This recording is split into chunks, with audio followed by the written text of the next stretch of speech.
Olá, pessoal, tudo bem? Vocês devem estar estranhando uma pessoa nova aqui tomando conta do podcast da FK Carreiras. Eu sou a Laís Carvalho. Para quem acompanhou os últimos episódios, eu participei de um episódio no ano passado, em 2021, falando um pouco sobre a minha carreira, falando um pouco sobre a Black Swan. E a gente recebeu um convite muito especial da FK para tomar conta de 6 programas. Então esse é o primeiro programa de uma parceria com a Black Swan e a FK Carreiras para falar um pouquinho sobre a temática racial. Então a gente vai trazer pessoas do mercado financeiro e que trabalham indiretamente para o mercado financeiro também, fazendo campanhas ou fazendo trabalhos de RH, de recrutamento. Então, o meu primeiro convidado hoje é o Gilberto. Gilberto, seja muito bem-vindo. É um prazer gigantesco estar com você aqui. Eu admiro muito o seu trabalho, você como pessoa, você como profissional. Então, por favor, se você pudesse falar um pouquinho sobre você, falar um pouquinho sobre a sua carreira pra gente. É um prazer estar aqui com você. Obrigado, Laís. Obrigado a FK Carreiras por terem me convidado. É uma honra estar aqui hoje e é muito gratificante para mim poder trocar essa ideia com vocês aqui. Bom, meu nome é Gilberto Costa, todo mundo me conhece por Giba. Sou carioca, nascido e criado em Duque de Caxias, no Rio de Janeiro. Sou vascaíno, então sou um cara resiliente. Trabalho no mercado financeiro há 27 anos. Trabalhei durante muito tempo no mercado financeiro carioca. Mudei aqui para São Paulo em 2000 e estou em São Paulo até hoje. Trabalho no Private Bank de um banco americano, onde eu sou responsável pela área de operações para a América Latina. Enfim, então eu entrei no mercado financeiro quando diversidade e inclusão não era um tema tão presente nas mesas de conversação, né, junto ao RH ou junto às empresas, e hoje eu vejo com muito carinho as iniciativas como a Black Swan e outras que vêm acontecendo. Obrigado por ter me convidado. Que isso. Falando um pouquinho sobre você, como que foi a sua trajetória até ir para o mercado financeiro e depois vir para São Paulo? A gente sabe que tem muito carioca aqui em São Paulo, muito carioca no mercado financeiro, mas como foi para você entrar no mercado, depois vir para São Paulo e essa transição, assim, pensando no dia a dia? Bom, acho que entrar no mercado financeiro, vou dar um pouco de background, tá? Eu sou de uma família de 5 irmãos. Então, né, meu pai é negro, minha mãe é não negra, e nós 5 irmãos morávamos todos em Caxias. Estudamos a vida toda em escola pública, toda a vida. Né? Nem eu, nem meus irmãos tivemos acesso a curso de inglês, escola particular, etc. Em 1986, meu pai me convenceu a entrar para a vida militar, porque ele é militar. Se aposentou pela aeronáutica, passou 30 anos na aeronáutica. Porque os meus pais sempre incentivaram muito o estudo. Então, a que se pese o fato da gente ter estudado a vida toda na escola pública, a gente sempre foi muito puxado ali, muito incentivado a estudar e se dedicar. Então, entrei na carreira militar, fiquei durante 7 anos, quando resolvi sair da vida militar e entrar no mercado financeiro, isso em 1993. E aí, a sua carreira militar, você fez colégio, SpaceX, essas coisas? Eu fiz a Academia da Força Aérea, sou piloto da reserva da aeronáutica. Ninguém acredita. Tem hora que nem eu acredito, mas sim, sou piloto da reserva da aeronáutica. Que legal. E aí, em 1993, na época do Banco Garantia, enfim, as pessoas falaram assim, não, vem para o mercado financeiro que você vai ganhar dinheiro, vai ficar rico. Não fiquei rico, não ganhei dinheiro, mas entrei no mercado financeiro e estou aqui até hoje. E ali, nessa época, eu entrei porque eu sabia datilografia. Eu era expert naquela máquina, né, Olivetti, que provavelmente a moçada que está assistindo o podcast nem nunca viu na vida. E eu entrei no mercado financeiro e eu queria muito me desenvolver, crescer, enfim. E aí foi quando eu tive a primeira oportunidade, que foi uma pessoa que acreditou em mim. A que se pese o fato de eu não ter conhecimento nenhum de mercado financeiro na época, eu sabia marchar, bater continência, pilotar avião. Essa pessoa falou assim, tá bom, entra aqui que eu vou te dar a oportunidade. E eu fiquei lá nessa corretora durante 5 anos. E dali eu vim embora, enfim, trabalhei em bancos nacionais, Banco Boa Vista, uma corretora de valores, trabalhei no Bank of America lá no Rio. E aí em 2000 o Itaú me convidou para vir para cá, para São Paulo, para, enfim, montar uma área no Itaú de atendimento a investidores institucionais. E eu fiquei aqui em São Paulo e estou aqui até hoje. Ah, muito legal. Primeiro, falando para o pessoal que não conhece, né, que você falou, tem muita gente mais nova, o Garantia, acho que para quem é Faria Limer, para quem acompanha muito essas histórias, é o local de onde saiu quase todos os gestores aí, hoje em dia, gestores bem-sucedidos, são todos dessa escola do carioca, do Garantia, o pessoal que trabalhava muito para conseguir ter um retorno um pouco melhor. E eu tava pensando aqui, fazendo muito paralelo com a minha história também, né? Apesar da gente ter alguns anos de diferença, e quando você conversa muito com pessoas negras dentro do mercado financeiro, tem pontos muito comuns dessa história. Sempre você precisa primeiro de um grande patrocinador, o que normalmente são seus pais, ou alguém que olha pra você e fala, putz, você tem um potencial muito legal, só estude. Que foi a mesma coisa comigo também. Meus pais foram as pessoas que falaram, olha, vai estudar, o resto a gente se vira. Às vezes sobrando mais dinheiro, às vezes não sobrando tanto, mas a gente se vira, vai estudar. Fui aprender inglês sozinha também, quando já estava no mercado financeiro, que aí você descobre que você precisa falar inglês. Então, acho que é isso muito legal. E depois, durante a vida, também você tem outros patrocinadores, né? Que são pessoas que olham para você e falam, você não tá pronto, você é um diamante bruto, mas vem aqui que eu vou te trazer, vou te treinar e depois você caminha. Então, eu vejo essas histórias muito comuns, assim, e que a gente tenta muito mudar essa estrutura. O que eu ouço muito falar, e eu vejo muito no meu dia a dia, nas pessoas que conversam comigo, que a gente, como população negra, que veio de um background não socioeconômico não tão favorável, a gente muda a vida da família inteira. Porque todo mundo ali ganha um salário mínimo ou um pouco menos. E aí, quando você entra no mercado financeiro, que você começa a trabalhar, o salário é um pouco maior e você muda a renda da família inteira, assim, dos seus pais, dos seus irmãos. Você vira exemplo para todo mundo, então as pessoas começam a ver que é possível, então começam a seguir os seus passos. Então, dentro da sua família também foi assim, de mudança de renda, de mudança de saber que eu poderia fazer isso também, que não era algo impossível? Sim. E aqui tem uma curiosidade, né? Minha mãe parou de trabalhar para poder cuidar dos filhos. Na época, isso era possível, hoje em dia não existe mais isso. E o meu pai era o único que sustentava a família como militar. Então, eu e os meus irmãos sempre estudamos muito. Então, por exemplo, eu fiz Ciências Contábeis pela UERJ. Quando eu entrei nessa corretora, tinha eu, que era responsável pelo almoxarifado, eu trabalhava no almoxarifado, foi onde eu entrei. Tinha mais um menino negro, que era o nosso chefe do almoxarifado, e um outro analista negro na contabilidade. 3 pessoas negras de uma corretora inteira. Não tinha ninguém na mesa de operações, enfim. E aí eu vim aos poucos, cada vez mais me dedicando. Então, comecei a estudar inglês com 30 anos de idade, não tinha estudado inglês a vida toda. E me formei pela UERJ. Quando vim para cá, para São Paulo, fiz IBMEC, fiz Fundação Getúlio Vargas, fiz intercâmbio em Boston. Então, eu fui aos poucos, né, tirando aquele gap de formação acadêmica ou formação técnica que eu possuía pela minha origem, para ir suplantando. E aí, naturalmente, você vai, né, crescendo.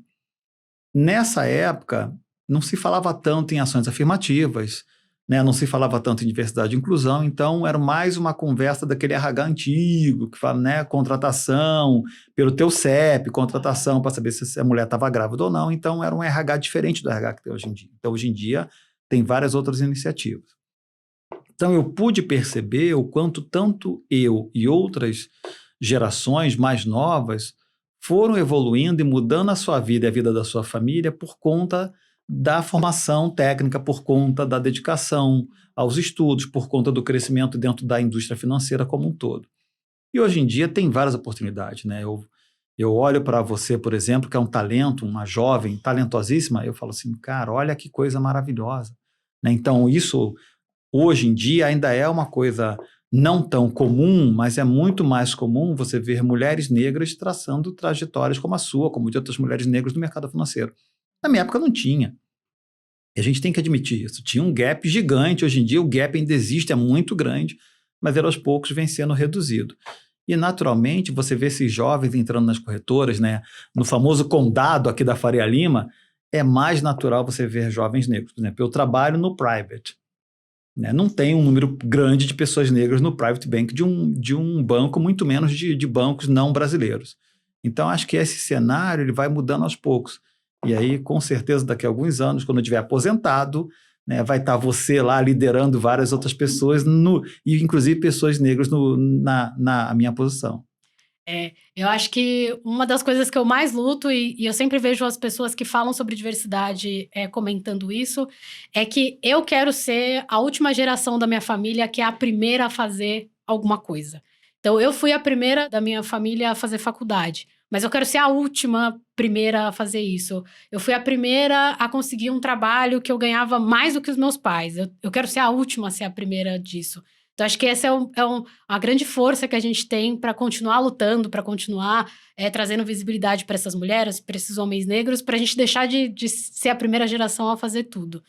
E eu fico muito feliz hoje em dia, porque eu vejo mais pessoas negras dentro do mercado financeiro. Acho que as ações afirmativas ajudam muito e eu sou uma grande defensora das ações afirmativas.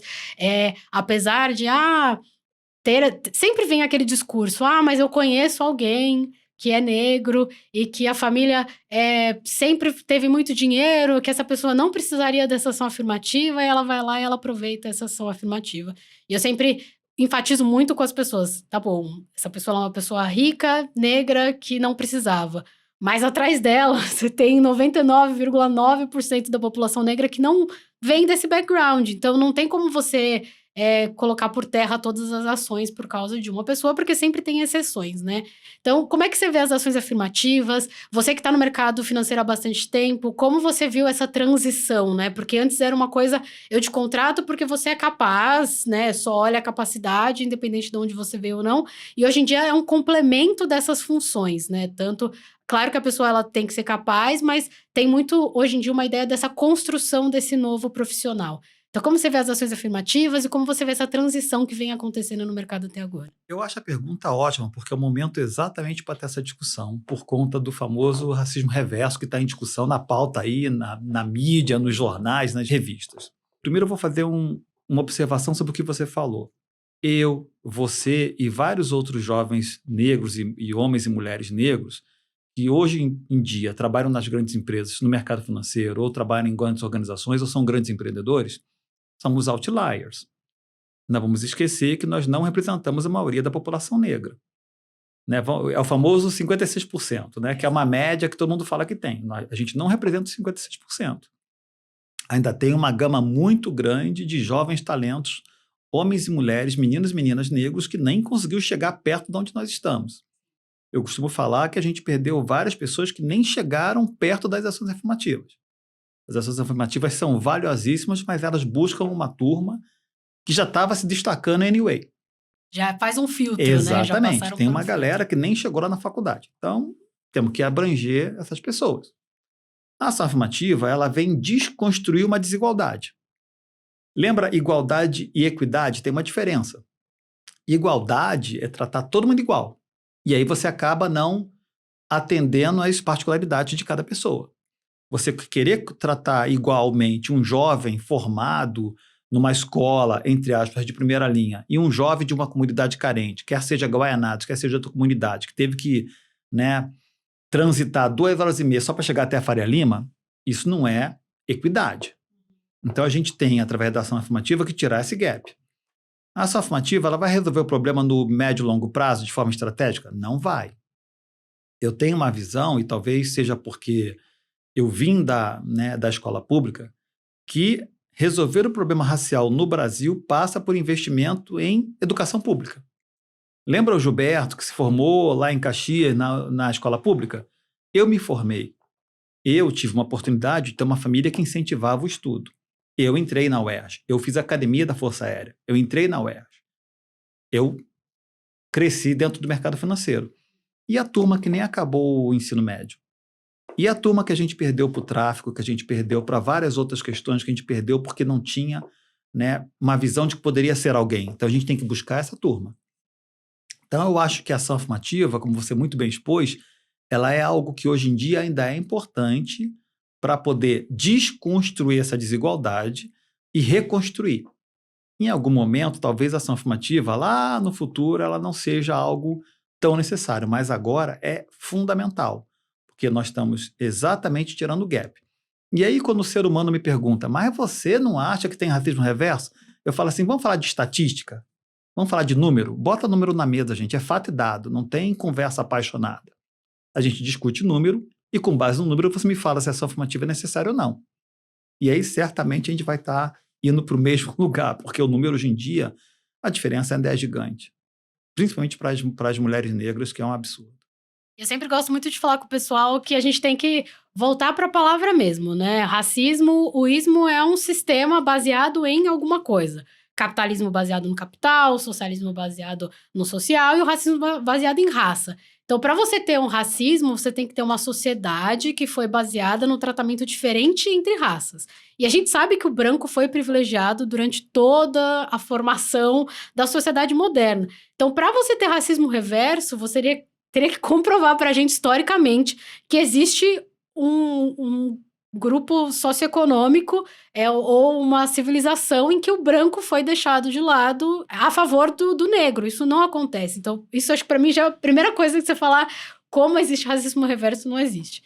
E eu acho que uma coisa também que é muito importante da gente falar é que ninguém aqui nega que a grande transformação no Brasil e no mundo vai vir pela educação. A gente precisa investir em educação de base para que todo mundo tenha acesso ao ensino de qualidade, que todo mundo possa chegar no mesmo patamar nos ensinos médios bons, nas universidades e nos melhores empregos. Só que o investimento em educação ele demora 30, ele demora 50 anos para conseguir ser refletido numa mudança da sociedade. Então, enquanto isso não acontece, a gente vai continuar colocando as nossas meninos e meninas negras na cadeia, no subemprego, no tráfico de drogas, não vai dar oportunidade para essas pessoas, aguardando dar os 50 anos de uma política pública mais de longo prazo. Então não tem como, as ações afirmativas elas têm que vir. E uma ação afirmativa é uma política pública, em que a gente vai fazer com que alunos de situação socioeconômica menor tenham um bônus para entrar na universidade pública. Alunos negros, indígenas, tenham um bônus para entrar na universidade pública. E claro que a gente sabe que essa situação ela não é igual para todo mundo, que sempre vai ter uma história de alguém e tal. Mas isso não inviabiliza todo o esforço que a gente está vendo, né? Então, eu acho que isso é muito importante. E eu acho que é uma educação durante todos os dias. Porque eu acho que a gente está aprendendo, os RHs estão aprendendo, as empresas estão aprendendo. Que nem você comentou que antigamente você fazia a seleção pelo CEP. E hoje em dia não tem mais muito porquê. Eu tô fazendo uma entrevista aqui com você e eu virar para você e falar assim, onde você mora? Quanto tempo demora para você chegar aqui na Faria Lima, no trabalho? Isso não tem mais importância, porque se você faz uma pergunta dessa e o menino vem de Guaianazes contra o menino que mora na rua de trás do banco, não importa. Se ele tem que entrar 8 horas, ele vai chegar aqui 8 horas, é isso. De Guaianazes, de Pirituba, do Rio de Janeiro, se ele quiser vir, ele estando aqui às 8 da manhã, acho que isso que importa. Então, acho que os RHs também estão aprendendo um pouco a fazer essa questão de diversidade. Como é que você está vendo isso, assim, esse aprendizado dentro da empresa, pelo RH, pelas políticas de sustentabilidade, pela própria também questão do ESG, que eu acho que está vindo muito mais forte agora, e a gente sempre falou muito do E, né, do meio ambiente, mas agora a gente está falando do S. Então, como é que você está vendo essa transformação também dos RHs e das empresas na atração desses jovens que, claro, já passam por um filtro, mas pelo menos agora eles estão chegando no mercado financeiro, né? Olha, eu acho que é uma evolução do mercado como um todo e da indústria financeira. Então, primeiro começou com as discussões bem inicialmente sobre ter políticas claras de combate ao racismo dentro das empresas. Antigamente não tinha nem política.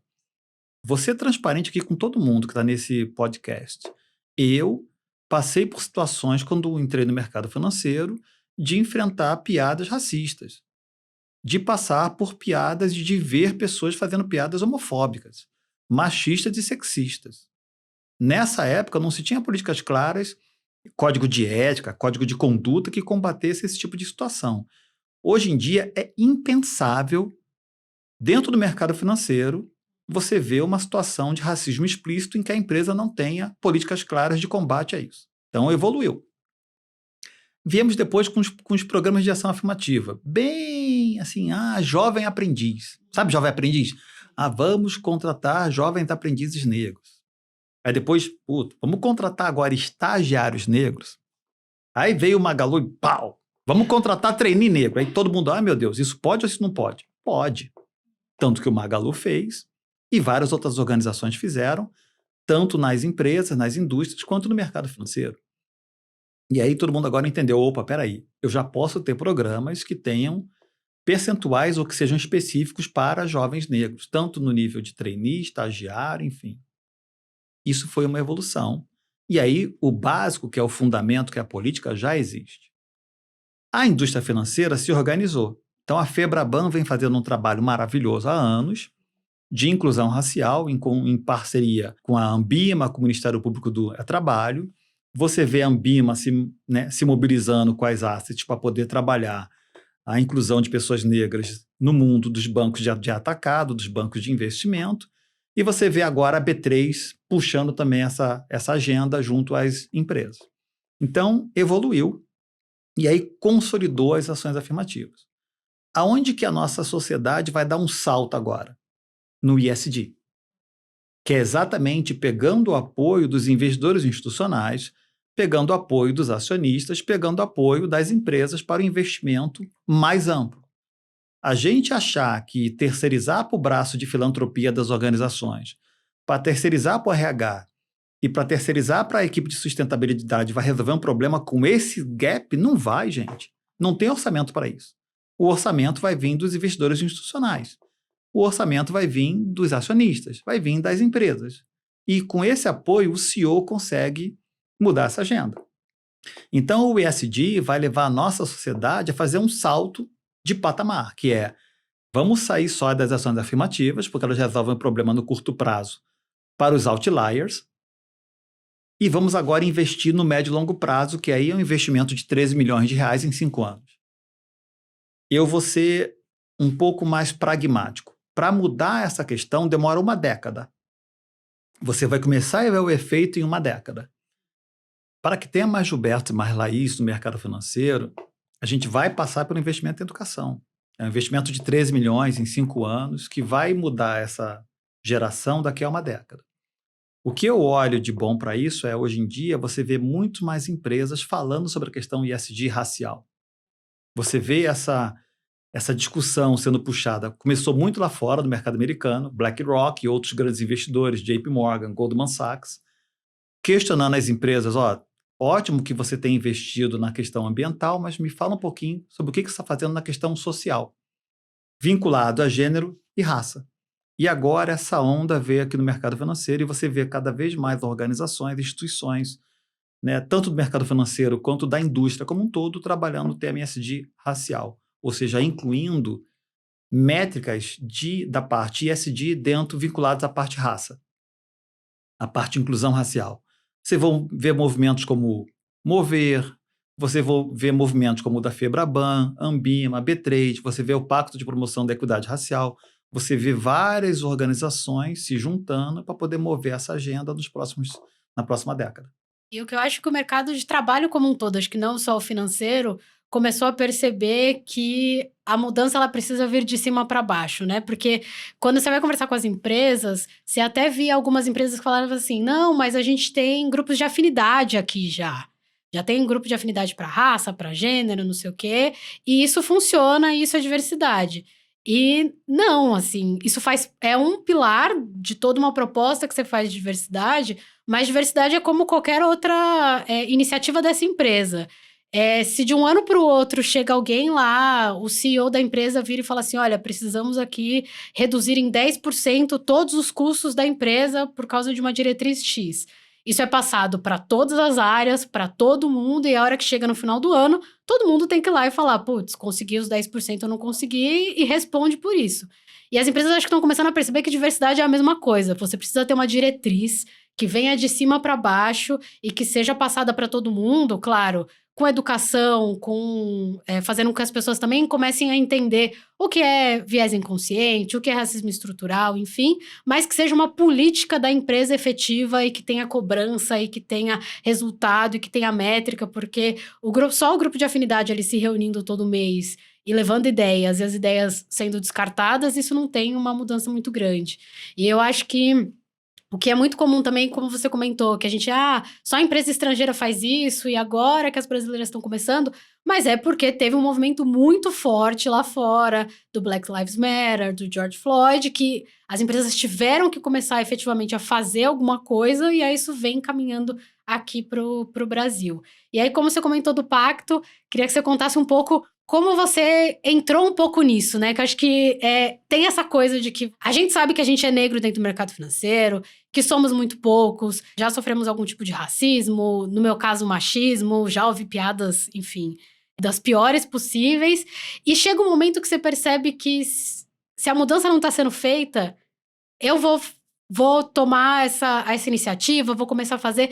Então, como que foi um pouco para você essa construção de que você perceber que você precisava trazer mais gente, que você queria ser o protagonista dessa frente e que como começou o pacto e como que ele está até agora? Assim, o Pacto de Promoção da Equidade Racial começou há mais ou menos 1 ano e meio atrás, tá? E, na verdade, ele começou através de pessoas não negras. Na verdade, foi um grupo de ex-empresários que hoje em dia trabalham bastante com a parte de educação, né, pessoas voltadas ao terceiro setor, acionistas, CEOs de algumas empresas que começaram a estruturar e chegaram à conclusão que, olha, para poder mudar a pauta racial aqui no Brasil, precisa passar pelo protocolo ESG. E aí eu fui apresentado a Jair Ribeiro, que foi dono do Banco Patrimônio, que trabalhou no JP Morgan, enfim, foi dono de várias empresas. Theo Vanderloo, que é um grande amigo, um amigo muito querido, me apresentou ao Jair Ribeiro, e o Jair me apresentou o Pacto de Promoção da Equidade Racial, que era um projeto na época. Eu tô com 52 anos. Eu falei assim, cara, olha, só faz sentido me juntar a um projeto se ele for atacar o problema de forma estrutural. Se for mais uma daquelas ações, né, que as pessoas brancas resolvem fazer para resolver o problema que elas criaram para mim, eu tô fora. Né? Não tenho tempo, não tenho agenda para isso. O meu call é mercado financeiro. Minha agenda é no private. Eu puxo uma agenda racial porque para mim é super importante como líder fazer isso. Mas a minha agenda é no private. E aí eu comecei a ouvir o projeto e eu falei, caramba, é um projeto que visa trazer os investidores para essa pauta, que visa juntar sociedade civil, movimento negro, terceiro setor, empresários, acionistas e empresas na mesma mesa. Isso, Laís, para mim era mega importante. Por quê? Porque não poderia ser só um projeto montado por pessoas brancas, porque ele não teria, né, o suporte da comunidade negra, e não poderia ser um projeto apenas voltado para a filantropia e terceiro setor, porque aí você não tem recursos suficientes para poder mudar o problema no médio e longo prazo. E para mim, como homem negro, era muito importante que ele fizesse sentido para a comunidade negra. Então, nós começamos a juntar várias pessoas do movimento negro, né? Organizações como o CERT, Feira Preta, Vale do Dendê, Baobá, enfim, o Zoma, da minha querida Beth, enfim, juntamos várias organizações do movimento negro, o professor Hélio Santos, o professor Tiago Amparo, enfim, para começar a trabalhar nessa pauta junto com os investidores institucionais, junto com os acionistas, com um objetivo muito claro de alterar o protocolo ESG para incluir a pauta racial dentro do protocolo ESG, não só a pauta ambiental. Criamos o Índice ESG de Equidade Racial, que foi criado por econometristas negros, coordenados pelo Michael França, que é do INSPER, né? Blogueirinho. O Michael é blogueirinho. Sou muito fã do Michael. É maravilhoso. A gente está na Anfea juntos, eu só fico ali olhando, ele é maravilhoso. E esse grupo de econometristas criou um índice ESG de equidade racial com o objetivo de mensurar o quanto uma empresa está mais ou menos próxima da equidade racial na região em que ela atua, tendo como base quantidade de pessoas negras na organização, ponderada pelo nível de cargo e salário, comparado com a quantidade de pessoas negras daquela região. E por que era tão importante, primeiro, ponderar cargo e salário? Porque a gente sabe que hoje em dia, infelizmente, a maioria da população negra está no entry level. Por que era importante olhar a questão região? Porque os 56% é muito bonito, mas ele é uma média. Se você está em Salvador, a população negra em Salvador é 85%. Se você tem 50% de pessoas negras na sua organização, você tem um gap de 30%. Se você está na região sul, a população negra na região sul está mais ou menos por volta de 25% a 27%. Se você tiver 56% de pessoas negras na sua organização, você está super bem. Se você está em São Paulo está por volta de 47%. Então, era muito importante reconhecer a nuance de cada região do Brasil, porque o Brasil é gigante. E aí, juntando, eu tenho a alteração do protocolo ESG para a inclusão da pauta racial, eu crio um índice ESG de equidade racial, eu começo a mensurar as ações afirmativas, porque é muito importante mensurar as ações afirmativas efetuadas por cada organização. Letramento racial, processo de contratação inclusivo, treinamento de viés inconsciente e, por último, o pilar que eu acho que é mais importante, investimento social privado em equidade racial. Investimento de longo prazo, educação, formação técnica e empreendedorismo negro, que no Brasil não tem apoio, não tem incentivo. Então, esses 4 pilares formam o Pacto de Promoção da Equidade Racial. E aí, quando a empresa faz adesão, ela adere ao pacto, ela adere ao novo protocolo ESG e ela começa a investir em ações afirmativas, começa a investir em investimento social privado da equidade racial e começa a calcular o seu índice ESG de equidade racial. E ela começa a ver a evolução e a redução desse gap. trabalhando como no mercado financeiro, como nós dois trabalhamos, você sabe muito bem que se você não tem métrica, cara, você tem um guess. Eu acho que eu estou bem. Eu acho que eu melhorei. Não, gente, vamos mensurar. Vamos mensurar as ações afirmativas. Para cada ação afirmativa, a gente dá 0,04 pontos. E a gente consegue mensurar as ações afirmativas. Vamos mensurar o investimento social privado em equidade racial? Porque às vezes as pessoas confundem investimento social com investimento social em equidade racial. Investimento social eu invisto em educação pública. Puta, legal, bacana. Investimento social em equidade racial eu invisto em educação pública numa comunidade carente formada em sua maioria por pessoas negras. É uma conversa tipo 2. E aí, daqui a uma geração, esse gap vai estar se reduzindo. Esse gap vai estar diminuindo. Quando eu invisto em empreendedorismo negro, eu faço dinheiro circular na comunidade negra, que vai gerar mais empregos, mais riqueza e mais investimentos ainda. Eu tenho uma história muito curiosa. Eu fui fazer um projeto no Bronx, que é a maior comunidade americana nos Estados Unidos. Eu passei 3 semanas lá. Eu conheci um banqueiro negro, que não era o CEO do banco, ele era o dono do banco. Você conhece algum dono de banco negro aqui? Ou dono de corretora, dono de asset? Não tem. Então, gente, a gente tem um gap gigante ainda. Esse cara que me apresentaram lá no Bronx, o banco era dele, não é que ele era o CEO. Eu perguntei, ele é o CEO? Não, ele é o dono. O banco é do cara. Então, assim, essas diferenças que nos levam para essa situação em que eu preciso tirar todo esse gap, e aí daqui a uma geração eu vou começar a ter mais e mais pessoas negras em cargos de liderança, mais e mais mulheres negras em cargos de liderança, mais e mais empreendedores negros virando grandes empresários. E contando uma história curiosa também, que não é minha, mas é de uma outra pessoa, ele é engenheiro civil e começou a crescer muito na empresa. Ele trabalhava numa grande incorporadora que fazia muitos negócios na África. E aí chegou um momento que ele foi virar diretor de infraestrutura e foi ficar na Angola. Ele morou na Angola por 3 anos. E aí ele falou que foi aí que ele viu que ele precisava fazer alguma coisa pela situação racial aqui do Brasil. Quando ele chegou lá, todo mundo era negro, né? A maior parte da população é negra. E aí ele viu que o presidente era negro, que o ministro da economia era negro, que o banqueiro era negro, que o médico era negro, que todo mundo era negro. E aí, a primeira vez foi um choque para ele muito grande, porque ele não estava acostumado nos ambientes que ele frequentava a ver tantos negros, e que foi uma mudança muito grande de perspectiva, de beleza, porque ele estava acostumado a considerar como belo um outro tipo de beleza, e que ele foi aprendendo e ficou 3 anos nesse ambiente, que você sai de uma bolha predominantemente branca, para também entrar, entre aspas, numa bolha também predominantemente negra, porque ele mudou completamente o ambiente que ele estava. Passaram-se 3 anos, voltou pro Brasil para continuar o projeto que ele tinha aqui no Brasil. E aí ele falou assim que a primeira coisa foi, ele chegou no aeroporto, aí um carro foi buscar ele, né, da empresa, e aí ele entrou nesse carro, e a primeira pessoa negra que ele viu foi no caminho do aeroporto para a empresa, que era um flanelinha na rua para estacionar o carro. E ele falou assim que ele olhava para aquele flanelinha, e aquele flanelinha era igualzinho o ministro de economia lá de Angola.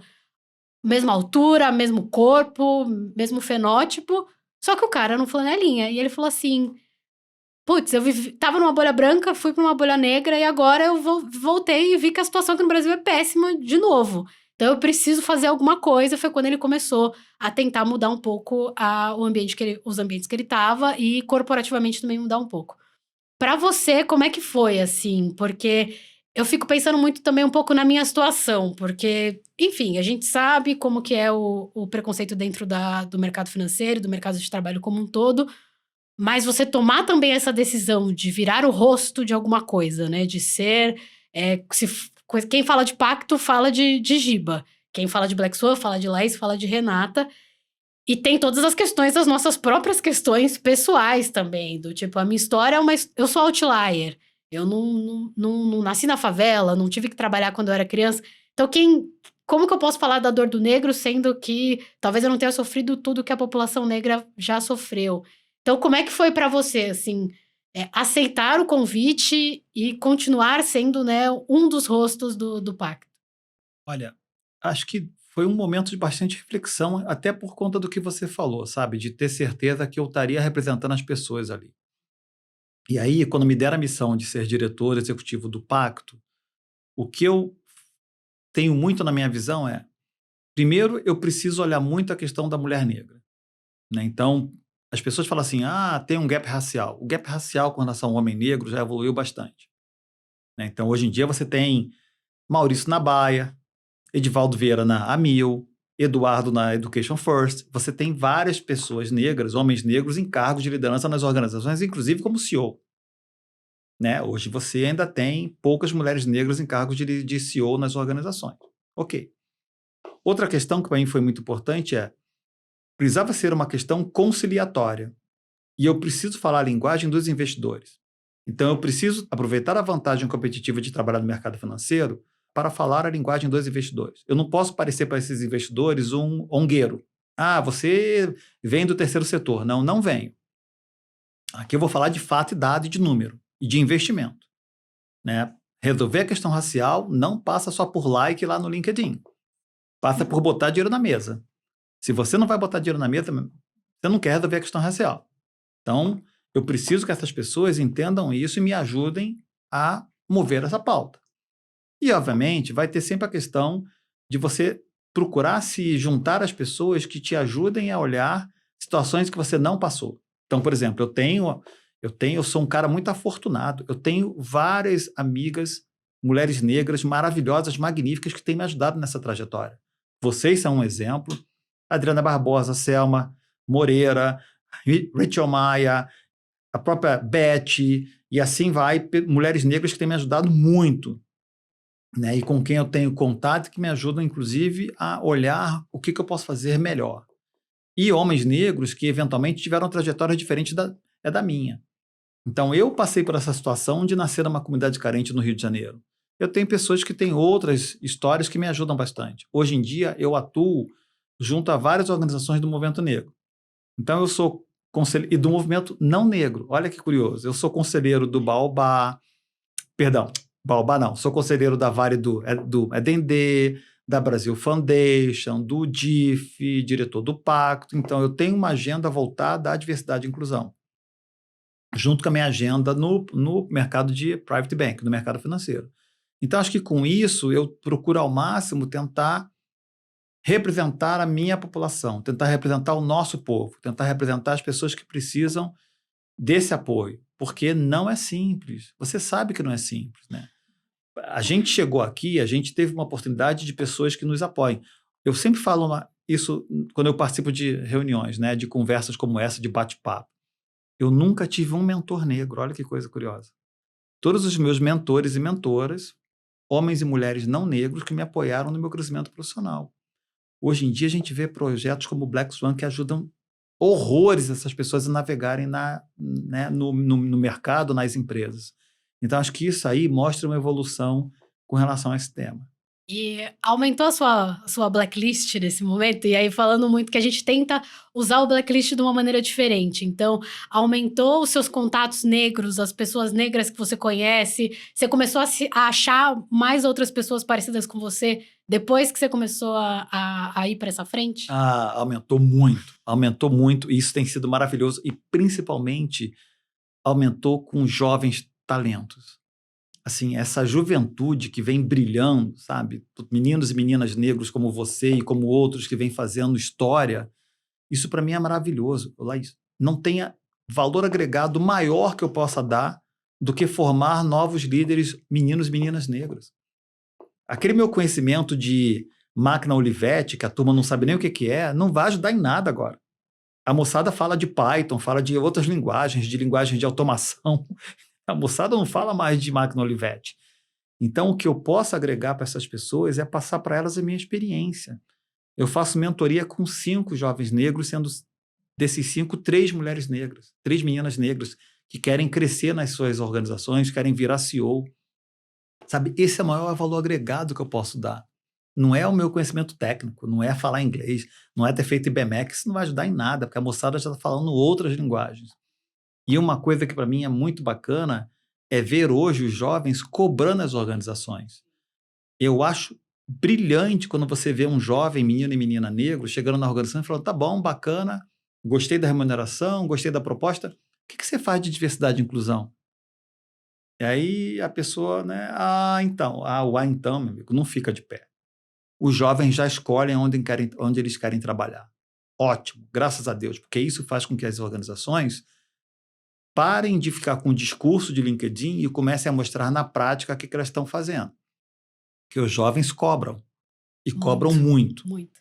Então eu fico feliz de saber que esses jovens, ao questionar a organização, eles não estão olhando só salário, não estão olhando só a carreira, estão olhando sim o que a organização faz, diversidade e inclusão, o que a organização faz para a sociedade em si. E eu acho que essa nova geração, além de muito mais questionadora, eles são muito mais cobradores também, né? Eu tenho 32 e apesar de os anos serem poucos de diferença desse pessoal que tá virando trainee, que tá entrando, né? O pessoal deve ter 22, 25 anos. O número de anos é pouco, mas a diferença de postura com relação à empresa é completamente outra, assim. De você ver mulheres negras jovens chegando no trabalho e não questionando se aquele ambiente aceita alguém de trança, alguém de black, vermelho, rosa, amarelo, coisas que eu fazia, coisas que eu entrava e olhava e falava assim: putz, acho que aqui nesse ambiente eu vou precisar alisar o cabelo. Eu vou lá e vou alisar o cabelo e fiquei anos nessa briga interna porque achava que precisava alisar o cabelo e não precisava. E essas meninas negras hoje não, elas já. Essa é a minha imagem. Você me contratou, se você me aceitar aqui bem, se você não me aceitar, eu vou embora porque tem outro lugar me procurando. Eu acho que elas têm muito mais ideia, elas e eles, né? Muito mais ideia do valor que eles têm e também cobram muito mais, do tipo, ó, sou eu e outro treininho aqui, outro menino branco junto comigo, e eu dou de 10-0 nele. Então, e aí? Que você vai me dar? Qual que é o próximo passo? Ai, não, você tem que ser um pouco mais calmo, porque é um processo. Beleza, então o que eu preciso fazer? Me fala como que eu vou chegar do A até o B, e quando eu chegar no B, você vai me promover, porque eu sei que eu sou melhor que aquele cara.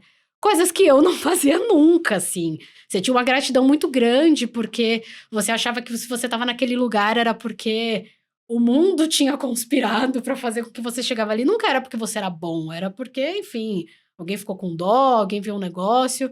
Então, eu acho que essa juventude ela é muito mais questionadora também. E eu acho que a gente aprende muito com elas, né? E aí eu queria saber o que você está aprendendo com esse pessoal mais novo, nos mentorandos, né? Nas pessoas, nos grupos que você está entrando. O que você consegue trazer para você desse pessoal? Eu acho que tem uma mudança de valores, né, e naquilo que a pessoa entende como sendo valor muito grande, né? Então, por exemplo, é o que você falou. Quando eu entrei no mercado financeiro, que aquela contadora da corretora me deu a primeira oportunidade, eu fiquei super grato, né? E eu venho de uma história de gratidão. A minha professora na escola pública falava: não, você é um aluno nível C, mas C tá bom para você. Não era A nem B, era C. C é na média, né? O D e o E é o que tá ruim. Não, você é C, a nota C tá boa para você. E durante muito tempo eu acreditei que ser média era bom. Eu demorei a acreditar em mim, né? Eu demorei a acreditar que eu podia fazer IBMEC, eu demorei a acreditar que eu podia fazer GV, eu demorei a acreditar que eu podia fazer intercâmbio em Boston. Demorei a acreditar. Essa meninada acredita. Acredita e acredita forte. Então, eu, do meu lado aqui, da minha cadeira de 52 anos, quando é que você viu que o mercado financeiro mudou? Quando você viu começar a andar aqui no condado mulheres meninas negras de trança afro. Quando você viu começar a andar aqui no condado jovens negros com cabelo black. Então, aí isso muda. Então, esses valores para essas pessoas começam a mudar as organizações. E aí, a partir do momento que você começa a ver essa meninada entrando na liderança, você vê, começa a olhar que essas pessoas olham e falam assim: não, peraí, eu preciso ter mais pessoas como eu. Por exemplo, durante muito tempo, eu demorei a me questionar: por que não tem tanto gerente negro? Por que não tem tanto superintendente negro? Não tem tanto diretor negro? Eu não questionava, porque assim, era um negócio meio, não. Quase que É institucionalizado exatamente. já, né? Agora, as pessoas questionam. Vide, né, algumas situações que aconteceram no passado de algumas fotos não tão felizes. Então, assim, acho que isso ajuda a mudar a concepção de valores. E aí foi quando eu te falei há minutos atrás. Não, peraí, sua empresa não tem nada de diversidade e inclusão? Ande 5 casinhas para trás. Sim, você não dá para trabalhar aqui. E na minha época, a gente não fazia esses questionamentos. A gente estava preocupado se ia ter vale transporte, vale refeição, qual era o nível de salário. Hoje em dia, não, a moçada se preocupa com remuneração, se preocupa com a estratégia da empresa, mas se preocupa também, tá bom, quais são os seus valores? Faz sentido com o que eu tenho dos meus valores? Você trabalha diversidade e inclusão? Você tem representatividade? Então, acho que isso faz uma mudança que não tem volta. Eu fico feliz que o mercado esteja caminhando nessa situação. Eu fico triste por ter visto que precisou de um evento como a morte de George Floyd para mudar o mercado brasileiro. Cara, eu nasci em Caxias. Quantos George Floyd você acha que eu vi durante a minha vida toda? Sim. Por dia, Por dia, minuto. indo para a escola. Mas ok, não sai na CNN, então ninguém, né, para poder olhar. Mas eu vejo que, olhando de forma positiva, essa conversa não tem volta. Essa conversa agora é daqui para cima. É daqui para melhor. Porque as organizações já reconheceram que, primeiro, não tem sustentabilidade no longo prazo se você não for diverso. Ponto 1. Ponto 2, os investidores estão começando a cobrar. Então, abre o olho, né? Quantas mulheres têm cargos de liderança, quantas pessoas negras têm na organização em cargos de liderança, e os jovens não aceitam mais organizações que não tenham isso como um dos pilares. Diversidade, inclusão, sustentabilidade. Então, não vai mudar.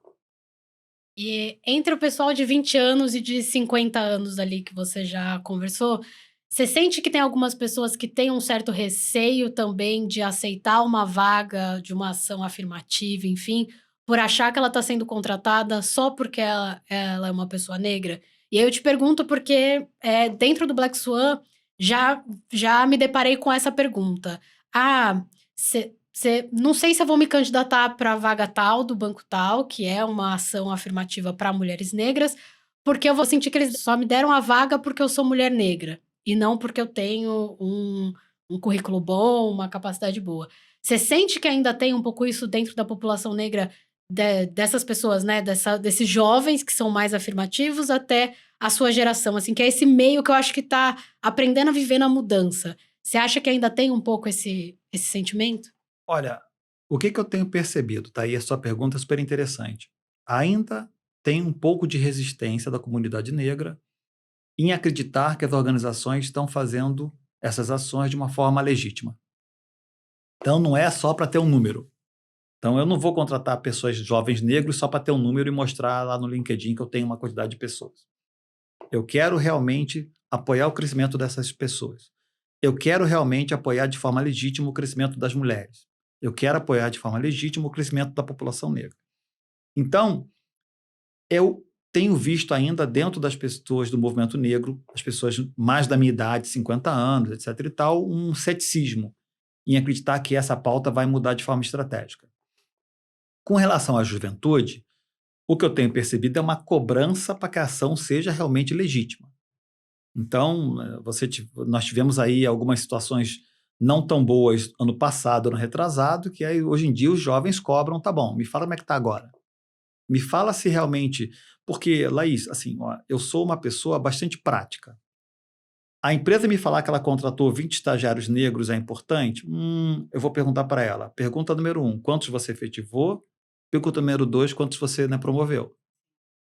Você me falar que você contratou 20, para mim, nada é a mesma coisa. Por quê? Porque eu vi muita gente que contratou 20 estagiários negros, mas não efetivou nenhum. E promoveu 0. Então, desculpa, cara. A gente não está mais nesse nível, né? É o famoso volte 5 casinhas. Né? Estamos no jogo da diversidade e inclusão.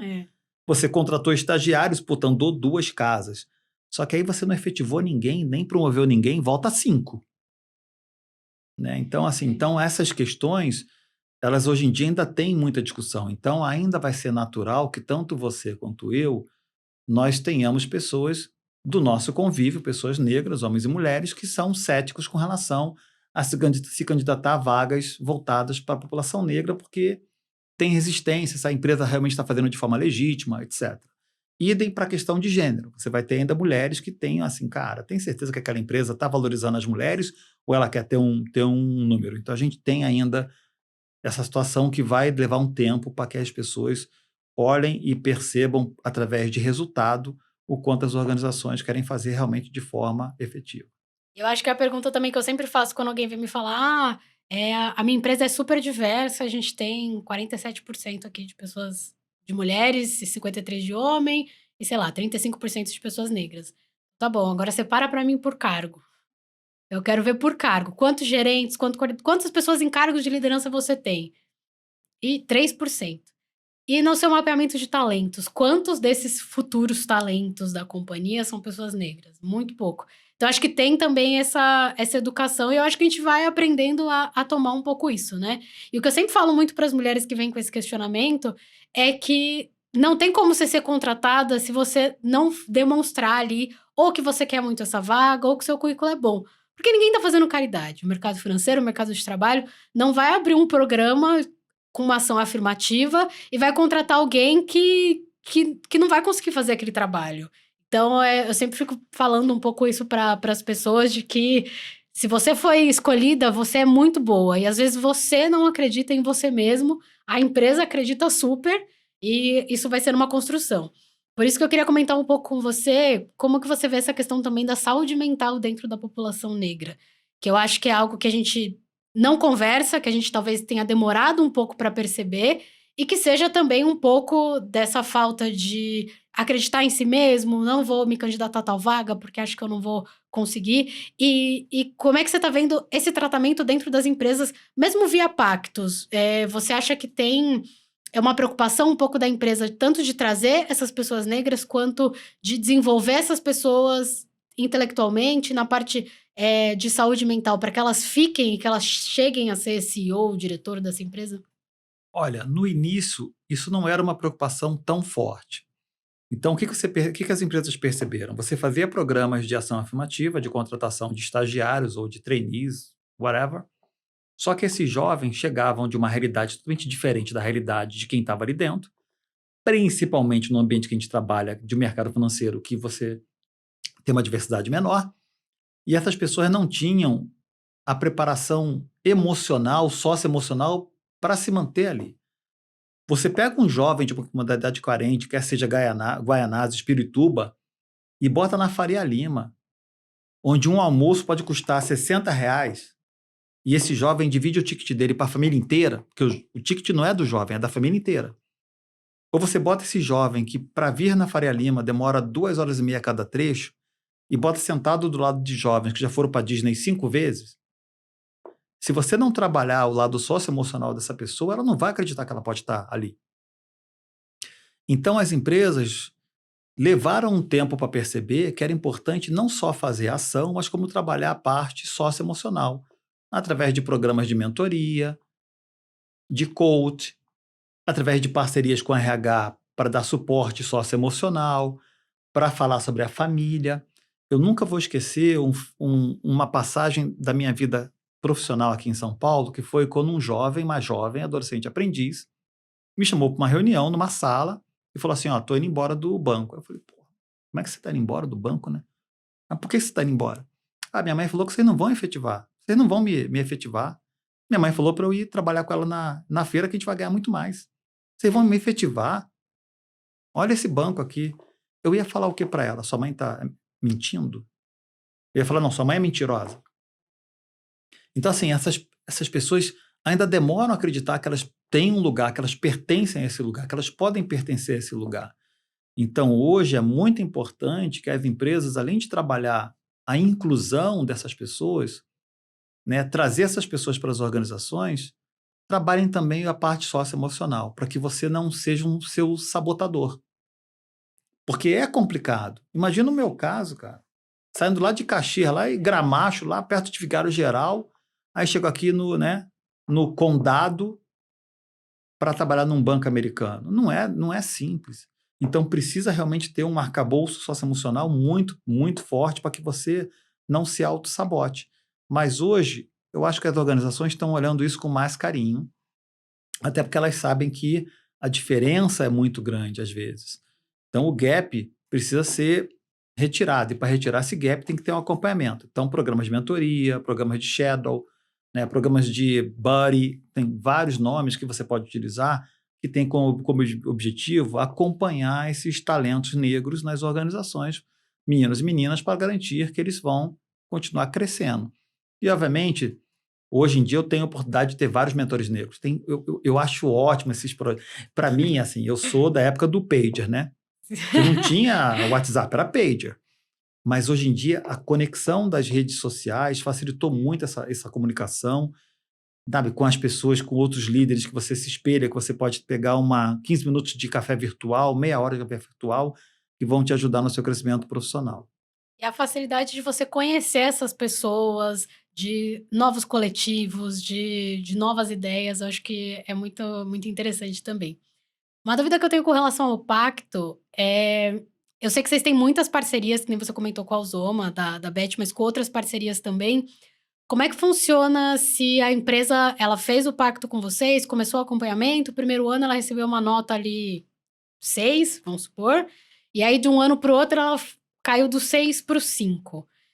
Existe uma ajuda, alguma coisa do pacto em si, do tipo, olha, aqui você estava muito bem aqui, agora você está mal, então a gente acha que você tem que fazer tal coisa ou não? O pacto é mais um conjunto de empresas e de ideias e de missões que essa empresa vai seguir, e como ela vai chegar ali é mais responsabilidade dela mesmo. Não, tem um processo de acompanhamento de parceria muito grande. O pacto não tem como objetivo virar uma consultoria. Já tem várias consultorias dentro do movimento negro que têm ajudado as empresas, vários nomes, a Beth da Alzoma, tem, enfim, várias outras organizações que têm dado suporte. O que a gente faz é acompanhar de perto as empresas, porque não é tão simples, né? Por que a gente olha sempre a questão da evolução do quadro de profissionais negros, separando em diretoria, gerência e não a gerência? Porque a gente sabe que você mover o índice de equidade racial dentro do nível não gerência é uma coisa, é um esforço, dentro do nível gerência é outro, dentro do nível diretoria é outro. Você não troca um diretor de um ano para o outro, demanda tempo. E a gente sabe que as organizações vêm trabalhando isso. A gente também reconhece que as organizações vêm investindo em ações afirmativas. Só que investir em investimento social privado e equidade racial não é tão simples. Você tem que saber exatamente onde você vai fazer a alocação desses recursos para que eles deem resultado. Então, como pacto, nós queremos estar próximo dessas organizações, obviamente respeitando as consultorias e trazendo as consultorias junto para dentro do pacto, trazendo outros movimentos. A gente não quer sobrecarregar o CEO com várias outras ações. Então, Movimento Mover, Ecossistema Juntos, tem várias outras iniciativas no mercado financeiro, né, o Black Swan, ou seja, que já funcionam e a gente quer que isso faça parte desse conjunto. Então, o pacto veio com o objetivo de somar, não de concorrer. Então, a gente não presta consultoria, mas a gente vai dar todo o apoio que a empresa precisa e já vem dando, tá? Apoio com relação a quanto de investimento que ela tem que fazer, apoio com relação de quais são as potenciais ações afirmativas que ela pode fazer, quais são os potenciais investimentos sociais privados em equidade racial que a empresa pode fazer, quanto que demandaria de investimento. O Michael ajudou horrores, junto com a equipe dele, a equipe do IDS, a montar todo esse arcabouço. Mas eu não quero concorrer com as consultorias, porque não é esse o nosso papel. Tanto que a adesão ao pacto ela é sem custo. Não tem anuidade, semestralidade, mensalidade, não tem nada. Gente, o pacto não foi criado para ganhar dinheiro. Ele foi criado para unir empresas, sociedade civil, investidores institucionais, acionistas e CEOs na mesma mesa. E foi criado com o objetivo de olhar essa questão de forma estratégica. A gente não quer concorrer com nenhuma outra iniciativa que já exista, a gente quer somar e ajudar as empresas nesse movimento. E aí não tem custo nenhum, é zero. Aderir ao pacto não tem custo para a organização. E a adesão tá alta? A procura por vocês tá Olha, alta? eu estou feliz. Eu sou um pouco, né, cético, porque eu queria ver mais, mas hoje em dia já tem mais ou menos 35 organizações que estão aí em processo de adesão ao pacto. Nós temos o apoio institucional da FEBRABAN, B3, Ambima, Pacto Global da ONU, a BPRH e a FEComércio. E quem quiser, empresa grande, empresa pequena, só entrar em Sim. contato com vocês pelo Essa site. pergunta é maravilhosa. Assim, mas eu sou empresa de capital fechado, posso aderir ao pacto? Pode. Eu sou empresa média, posso aderir ao pacto? Pode. Empresa grande, não, isso para a gente não é importante. O importante é que a empresa, ao aderir, ela se comprometa com o protocolo ESG racial e que ela se comprometa com investimento em ações afirmativas e investimento social privado em equidade racial. Isso para mim é o mais importante. Tem que ter intencionalidade. Eu falo sempre isso. As empresas, às vezes, elas querem fazer, mas não sabem como. Nós queremos ajudar, mas tem que ter intencionalidade. Não pode ser uma conversa só. Não, eu vou aqui fazer uma ação XPTO que não vai dar resultado nenhum. Não, gente. Né? Passamos desse nível, né? E acho que a empresa sendo grande, sendo pequena, ela tem que entender que ela vai precisar fazer um investimento, mas que também ela não vai bater na porta do pacto, ela tendo um faturamento de 1 milhão, e vocês vão virar para ela e falar assim, você precisa gastar 75 milhões. Não, isso é maravilhoso o que você falou, porque é exatamente isso. A gente respeita as diferenças de cada empresa. E, eventualmente, a empresa pode falar, para mim não faz sentido investir em educação pública porque eu já invisto em empreendedorismo negro. Ok, it's fair. Não é isso que vai mudar. E qual que é o objetivo do pacto para os próximos anos e qual que é o objetivo seu, pessoal, Gilberto, para os próximos anos? O que você quer ver nos próximos 30 anos dentro desse mercado? Olha, o objetivo para o pacto é com que a gente consiga investimento em equidade racial, não em igualdade, equidade racial, para mudar essa pauta na próxima geração. Investimento maciço em educação pública, em empreendedorismo negro, formação técnica, ações afirmativas, junto com outros movimentos que já vêm acontecendo.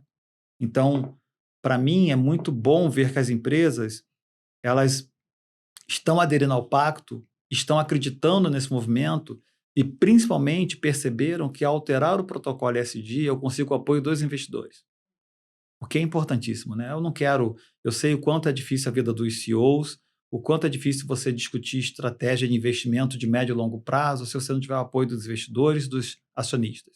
Então, o pacto veio para ajudar essa pauta. E aí, nos próximos 30 anos, eu espero que a gente consiga mudar essa agenda e que a gente consiga investir em educação pública. Né? Então, aí, minha missão é acabar com os outliers. Sim. Não pode mais ser ai, meu Deus, você fala inglês. Ai, meu Deus, você fez IBMEC, você fez GV, você fez... Gente, não pode ser mais assim. Tem que ser mais natural. Né? Então, isso é o meu projeto de vida como pacto. E meu projeto de vida como líder dentro do movimento negro. É fazer essa agenda mudar. Meu projeto de vida pessoal é que daqui a alguns anos tem uma mulher no meu lugar, uma mulher negra no meu lugar. Aí eu fiz o meu trabalho certo. Eu já dei uma puxada muito, forte. Tem vários jovens negros, vários outros homens líderes negros nas organizações. Eu preciso atuar na pauta da mulher, da mulher negra. E aí, se eu fizer meu trabalho bem feito como líder, vai ter uma mulher negra sentada no meu lugar. E eu vou para a Tailândia, vou me aposentar e vou para a Tailândia curtir a minha aposentadoria.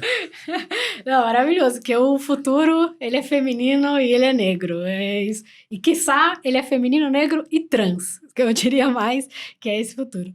Mas muito, muito obrigada, Gilberto, foi um prazer ter você aqui com a gente. Então, se você é empresa, tá com vontade de saber um pouco mais sobre o pacto, entra no site deles, a gente vai deixar aqui na descrição do vídeo todo o contato para vocês. E eu queria passar a palavra para você, se você quiser dar um recado final, falar alguma coisa, dar alguma dica de coisas negras que você descobriu nos últimos tempos. Eu quero estudar, eu quero saber mais, eu não sei nada. Ou até um filme, uma série, uma exposição, né, que a gente estava vendo da Carolina Maria de Jesus, que estava rolando no IMS. Então, a palavra é toda para você. Bom, eu queria, primeiro de tudo, agradecer a você, Laís, a FK Partners, por ter me convidado. Foi uma honra estar aqui. Para mim, foi um momento muito importante. Algumas coisas que eu queria colocar. Acho que cada vez mais é importante que as pessoas façam um letramento racial. Né? Então, tem Silvio Almeida, tem Tiago Amparo, tem Jamila Ribeiro, tem vários autores negros que podem ajudar nesse letramento racial. Cada vez mais é importante que as pessoas entendam por que a gente está nessa situação hoje em dia. E para isso a gente tem que se letrar, a gente tem que ler. Outra coisa importante para os líderes negros, homens e mulheres, dediquem seu tempo à formação dos próximos líderes negros. Esse é o maior valor agregado que a gente pode dar para a nossa sociedade. É formar o próximo Gilberto, formar a próxima Laís. Conhecimento técnico as pessoas aprendem. Inglês, informática, whatever you want. As pessoas aprendem. Elas precisam de pessoas que ajudem a guiá-las no mercado de trabalho. Mentoria, coach, feedback, apoio socioemocional. E para as empresas, é muito importante que as empresas entendam que é um momento de união. Pacto, mover, Black Swan, FBN, várias outras iniciativas que surgiram dentro do mercado financeiro ou dentro da indústria, dentro de todas as empresas, precisam se somar. Porque não é um gap fácil de você resolver. E ele só vai se resolver com investimento. E aí, para que a gente possa investir maciçamente no combate à desigualdade e à inequidade racial, passa por investir muitos recursos. Então, a gente, como organização, sociedade civil, tem que se unir. Então, é isso que eu gostaria que as pessoas, né, olhassem para o futuro, e obrigado a FK Carreiras por ter aberto esse momento. E, para mim, é muito importante que vocês possam trazer cada vez mais essa pauta. Ok, isso. Obrigada, Gilberto. Obrigada para você que está ouvindo a gente, que está assistindo a gente. Foi uma honra muito grande estar aqui com o Gilberto, que eu sou muito fã. Então, vocês fiquem ligados que esse é o primeiro programa de mais 6. Então, a gente vai trazer muita gente boa, muita gente legal, para falar sobre assuntos diversos, sempre contando um pouco da história, sempre contando um pouco da experiência e um pouco das nossas ambições aí para que a gente tenha um futuro aí mais igual para a população negra, para a população feminina, para as populações aí que não são tão representadas dentro desse mercado. Obrigada, pessoal!